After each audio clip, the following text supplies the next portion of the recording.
perjalanan saya kali ini dimulai dari ibu kota Provinsi Jawa Tengah, Semarang.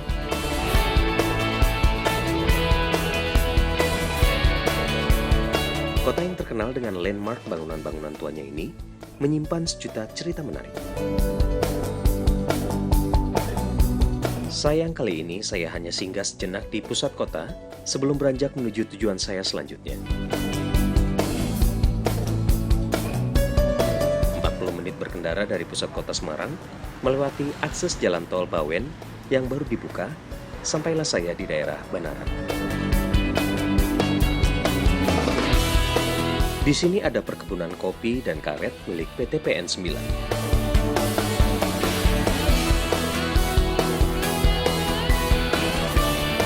Pak Imron adalah wakil manajer kopi Banaran dan kebun karet milik PT PN 9. Yang keluar dari perusahaan. Siang bapak-bapak, maaf mengganggu. Halo, saya Adi Pak. Saya Adi. Saya Adi Pak. Ini kalau bapak-bapak mau kerja monggo loh Pak. Turun ya. Pak, saya tadi kaget ngelihat di belakang itu ada truk lewat, itu jalan tol Pak. Ya, jalan tol. Ya, ini termasuk tanah kita juga dulunya ya. Karena istilahnya pemerintah membutuhkan ya bagaimanapun, apalagi itu untuk kepentingan umum kan ya harus kita serahkan. Aku penasaran dari 500 sekian hektar yang ditanam kopi, boleh lihat sebagian nggak Pak? Bisa. Mari kita jalan Pak.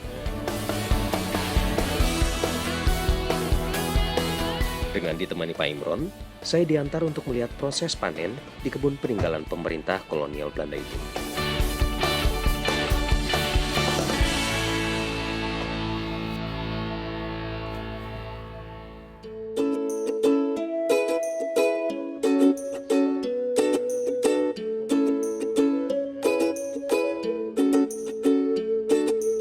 Kebun kopi Banaran terletak di areal perkebunan kopi Kebun Getas Afdeling Asinan, tepatnya di Jalan Raya Semarang, Solo, kilometer 35, persis di tepi Jalan Semarang Salatiga.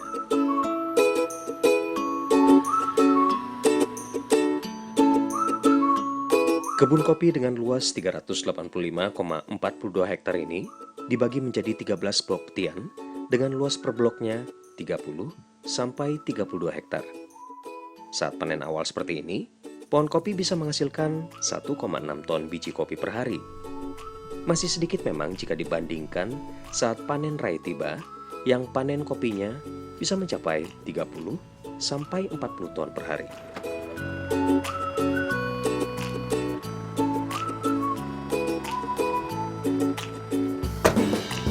Terjal juga tadi Pak kita naik ya Pak ya. Dan ibunya lagi pada sibuk metik nih Pak. Iya, cukupan terjal. Cuman kan fluktuatif ya, tidak seperti ini semuanya. Iya sih. Ini tadi pas kita naik saya ngeliat banyak tonggak beton. Itu buat apa ya Pak ya? Untuk tiang buah naga. Oh. Ini kan sebagai tanaman selingan ya, tumpang sari. Sehingga kalau mungkin barangkali hasil kopinya nanti agak menurun, kita bisa ditopang oleh buah naga ini itu ya. pangan masukan. Kalau di sini pohon pelindung apa Pak? Lamtoro, ini pakai lamtoro jenis L2. L2. Iya. Nggak sengon Pak, kan lagi trendy sekarang sengon Pak. Sengon itu biasanya banyak amannya, terutama ini menjadi sarang buah bubuk. Oh gitu, banyak petani yang salah kaprah ya. Mereka berharap menanam investasi pakai sengon, malah sebetulnya itu bisa bikin celaka ya Pak ya? Iya, kalau untuk kopi kurang baik. Kalau secara kamera cakep Pak, karena bisa ngelihat fase mulai dari bunga sampai buah merah ini.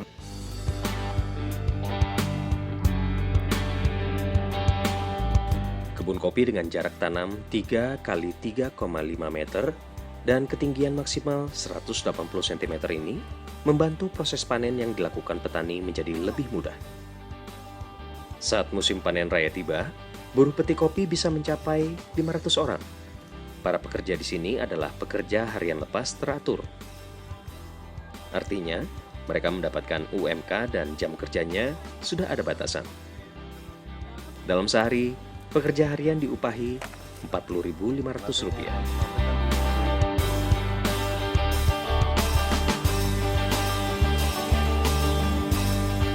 Nah Pak, ini pas saya perhatiin ibu itu metiknya selalu merah Pak. Iya. Itu emang SOP di sini, Pak? Ya, SOP di sini memang merah, diambil dulu karena yang tua dulu yang masak dulu. Terus nanti waktu selesai pun ya harus kita sortir biar terpisah antara yang merah dengan yang hijau. Karena pengolahannya nanti yang Dibedakan, merah ya. dibedakan. Setelah melihat proses pemetikan, saya kemudian diantar ke lokasi sortir kopi untuk melihat proses sortir.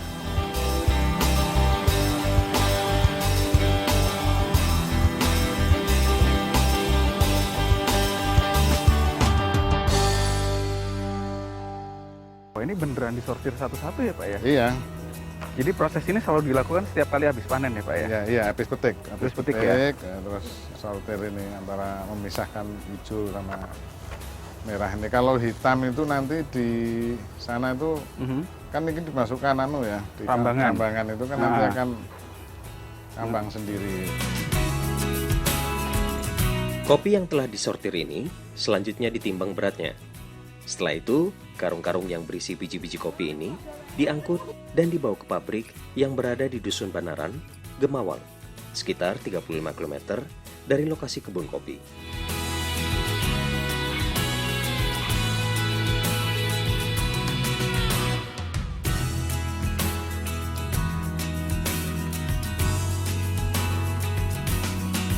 Wah, ini yang nyortir ibu-ibu ya, Pak ya? Iya, ibu-ibu emang. Ibu-ibu yang sudah tua. Kalau yang muda mungkin Nggak mau ya? ya mau nggak mau karena di sana di sini kan banyak berdiri pabrik-pabrik.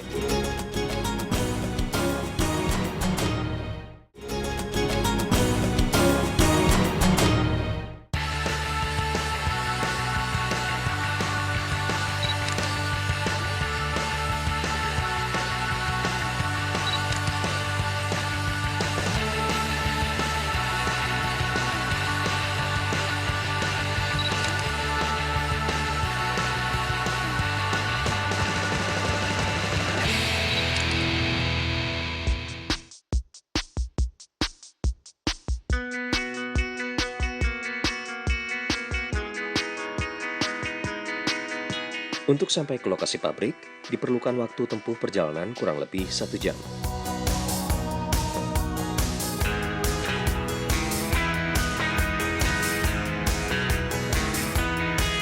Kopi-kopi yang telah disortir dan dikarungkan tadi siap diturunkan, lalu kemudian dimasukkan ke dalam bak penampungan.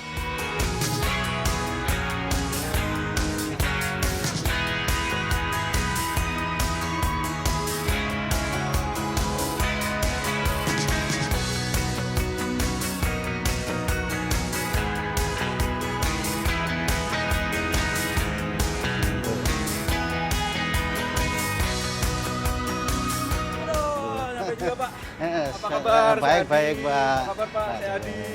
Ya. Pengen lihat processing, Pak? Oh, boleh, silakan, silakan.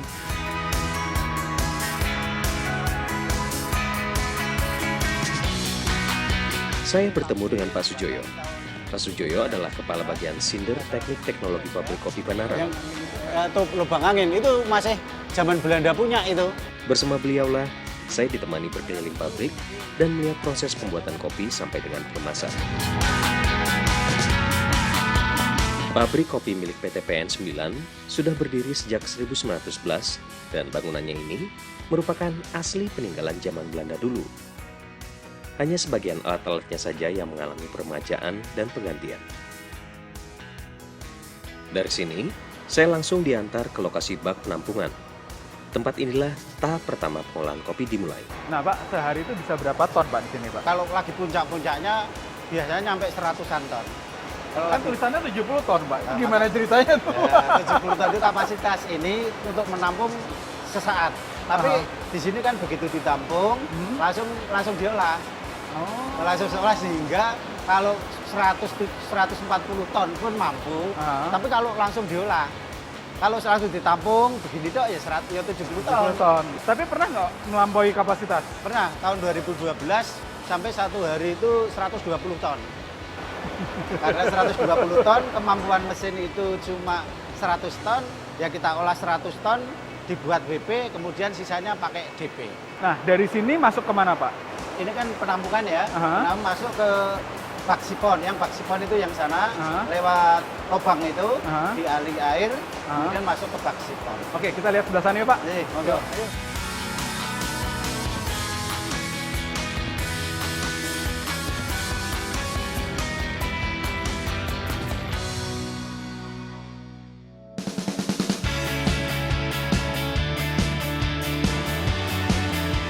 Kopi-kopi yang telah masuk ke dalam bak penampungan ini kemudian dimasukkan ke mesin pulper.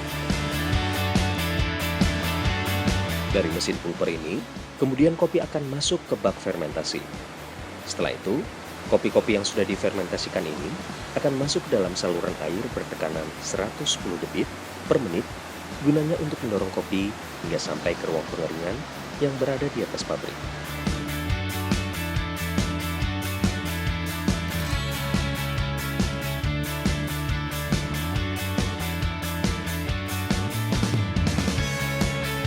Nah, ini lantai pengeringan ya Pak ya? Iya. Bolong-bolong ya ini ya? Yang lubang-lubang ini tujuannya untuk menuntas ke air yang tadi ini basah, supaya tuntas ke Oh, bawah. tadi tuh. dari bak sana ke sini Pak? Dari ini masuk ke sini dibawa oleh bawa dengan solid pump, terus masuk ke sini, kemudian pakai gerobak-gerobak ini tujuannya untuk mempermudahkan.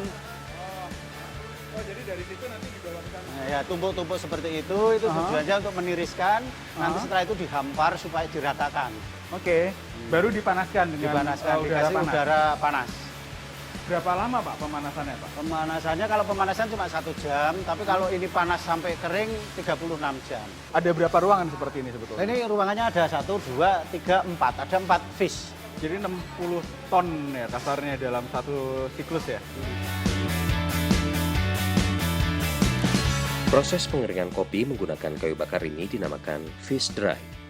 Untuk 1 kali proses pembakaran, dibutuhkan 1 pohon kayu sebesar 1 ton. Kayu-kayu yang siap dibakar ini kemudian dimasukkan ke dalam pembakaran sampai menghasilkan suhu 160 derajat.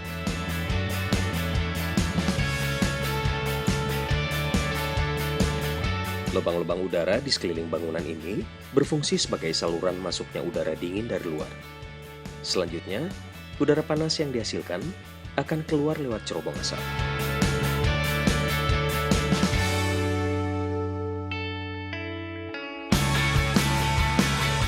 Setelah melihat proses kopi, saya diajak ke tempat pembuangan limbah kopi yang ada di belakang gedung. Nah, ini apa Pak?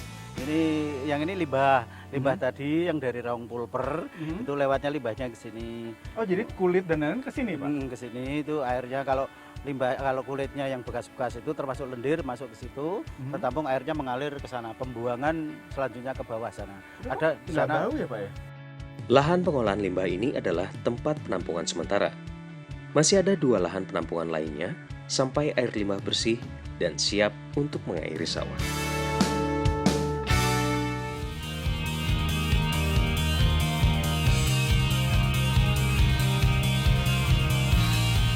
Setelah dikeringkan, biji-biji kopi ini masuk ke ruang penyortiran manual, lalu dilanjutkan dengan sortir menggunakan mesin untuk memisahkan ukuran kopi. Ada 3 jenis ukuran kopi yang disortir, L, M, dan S. Ukuran kopi ini juga yang menentukan harga dari kopi. Wah, ini yang nyortir ibu-ibu ya Pak ya? Iya, ibu-ibu emang. Ibu-ibu yang sudah tuaan. Kalau yang muda mungkin Nggak mau ya? ya udah mau karena di sana di sini kan banyak berdiri pabrik-pabrik, kayak konveksi, kayak dandanan juga yang tua-tua ini larinya ke sini. PT PN 9 menggunakan standarisasi sendiri terhadap setiap proses pembuatan kopi dari pemetikan sampai masuk proses sangrai dan pengemasan. Semua dilakukan demi terjaganya kualitas yang baik. Kopi-kopi yang disangrai dan dikemas berada dalam ruang yang terisolasi karena tidak sembarang orang boleh masuk. Jika ingin masuk melihat proses pun, diharuskan menggunakan pakaian khusus agar tidak mencemarkan bau kopi.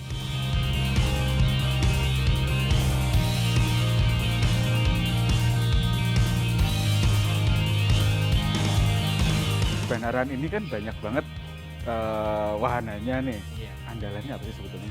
Andalannya yang pasti karena kita di tengah kebun kopi, Aha. kita memang restoran pertama. Aha. Kemudian kita wisata alamnya.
Halo, selamat pagi.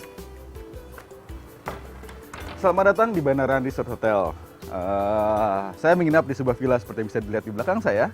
Tapi yang paling menyenangkan buat saya adalah pemandangan sebuah kebun kopi dengan buah yang merah dan bunga yang putih.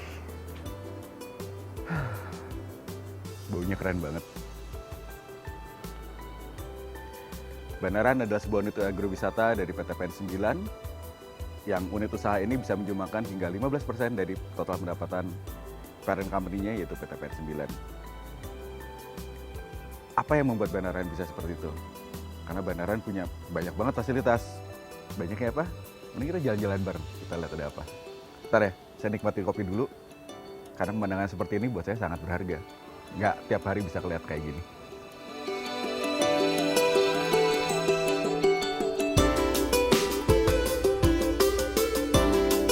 Selain kebun kopi Arabica, PT PN 9 juga memiliki kawasan area agrowisata bernama Kampung Kopi Banaran.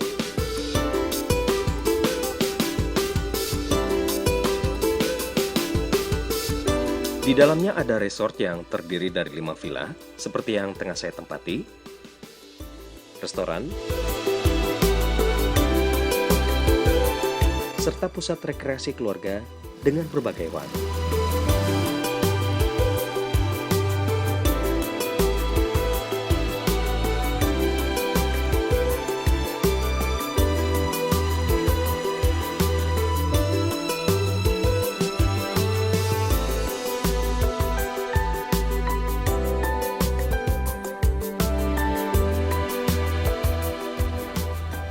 Halo Pak Petrus. Halo, Mas Akhirnya Adi. ketemu. Apa kabar? Kenalkan Pak Petrus. Beliau adalah General Manager untuk agrowisatanya PT PN 9 ya Pak ya? Iya, betul. Pagi ini menyenangkan sekali. Oh ya?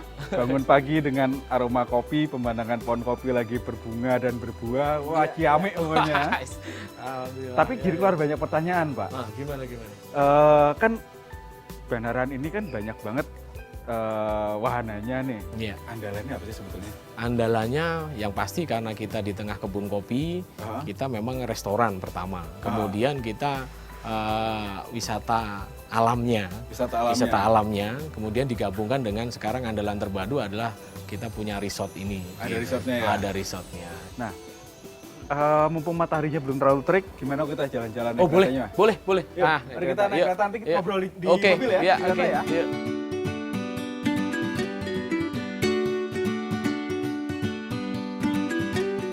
Jika biasanya saya mengunjungi kebun kopi untuk mengamati jenis serta proses pemanenan kopi, hari ini saya memposisikan diri saya sebagai turis.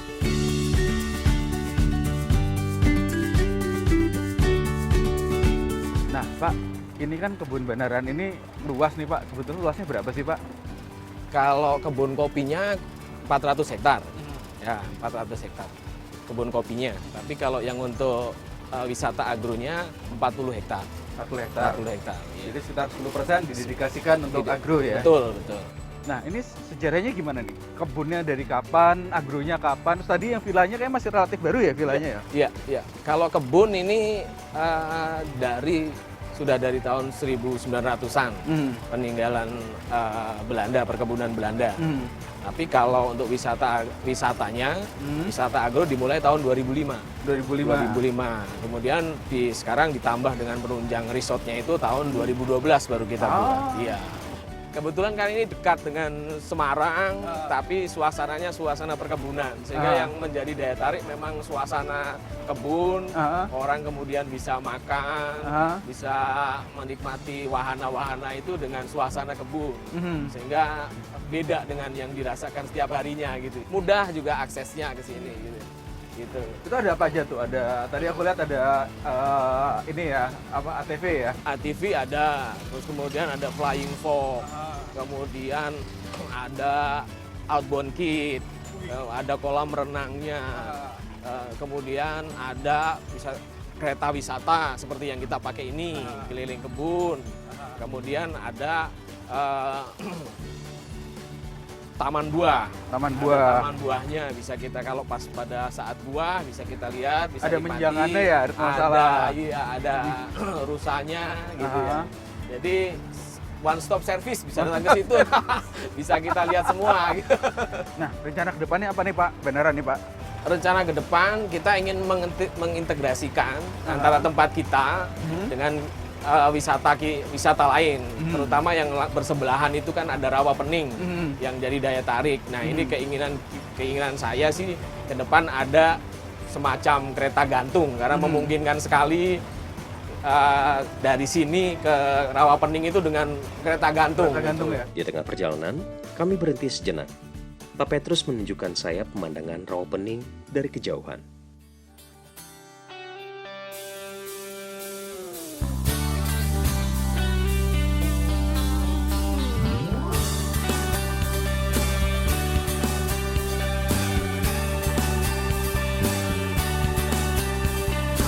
Setelah puas melihat kebun kopi, prosesnya menikmati wisata kebun kopi menggunakan caddy car, rasanya tak lengkap jika saya tidak menikmati kopi yang diproduksi sendiri oleh PT PN 9 ini.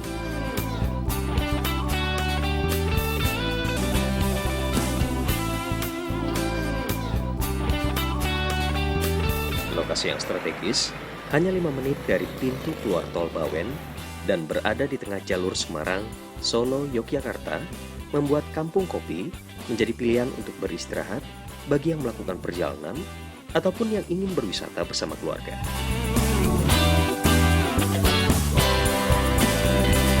Perbincangan siang saya bersama Pak Petrus menutup perjalanan saya kali ini. Banyak cerita, pengalaman yang menarik yang saya dapatkan. Jangan lewatkan cerita perjalanan kopi saya selanjutnya hanya di Coffee Story.